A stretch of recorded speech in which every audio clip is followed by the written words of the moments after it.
আসসালামু আলাইকুম। আজকে জানিয়ে দেব এই গাছের মহাগুণ সম্পর্কে। বন্ধুরা, এই গাছটি যদি হাতের নাগালে পেয়ে থাকেন, সাথে সাথেই সংগ্রহ করে নেন। কারণ শীত আসতেছে, এই গাছের চাহিদা ব্যাপক পরিমাণে বেড়ে যাবে। এই গাছটি খুবই মারাত্মক গুণ সম্পন্ন। যদি ছোট বাচ্চাদের কাশ এবং সর্দি হয়, তাহলে এটি আপনারা ভালো করে মালিশ করে এর রস বের করবেন।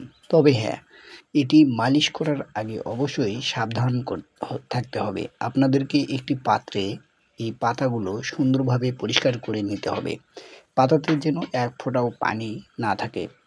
এরপরে এই পাতাটা ফাইন করে ম্যাসেজ করবেন। যে পাত্রে নেবেন সেই পাত্রে ম্যাসেজ করার পরে আপনারা এর যে রস বাড়াবে, সেই রসটি আপনারা অবশ্যই বাচ্চার বুকে সুন্দরভাবে আলতোভাবে মালিশ করবেন, যেন বাচ্চা আঘাত না পায়। দিনে একবার, নিয়মটা বলে দিই, দুপুরে, ঠিক দুপুর 1টা অথবা 2টার দিকে অথবা 12টার দিকে, এই সময়ের মধ্যে ব্যবহার করতে হবে। ইনশাল্লাহ এই নিয়মে ব্যবহার করলে আপনার বাচ্চার যত বড়ই নিউমোনিয়া হোক না কেন, ইনশাল্লাহ আল্লাহর রহমতে ভালো হয়ে যাবে।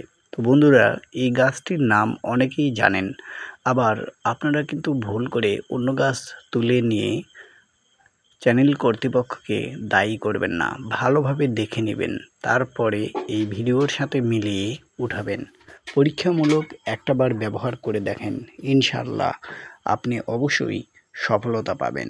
বন্ধুরা, এই গাছটির নাম হচ্ছে হাতির সুর গাছ। এই গাছটি আমাদের এলাকায় এবং বাংলাদেশের বিভিন্ন জায়গায় জন্মে। তো বন্ধুরা, এই গাছটির যে গুণাগুণ রয়েছে, এটি ব্যবহার করে আপনি যদি উপকৃত হয়ে থাকেন, তাহলে অবশ্যই চ্যানেলটি সাবস্ক্রাইব করে পাশে থাকবেন। এরকম নিত্য নতুন ভিডিও পেতে আমার ইউটিউব চ্যানেলে সবসময় ভিডিওগুলো দেখতে থাকুন। আমি এখন থেকেই নিয়মিত ভিডিও ছাড়ব। সবাইকে ধন্যবাদ জানিয়ে সকলের সুস্বাস্থ্য কামনা করে শেষ করছি। আল্লাহ হাফেজ।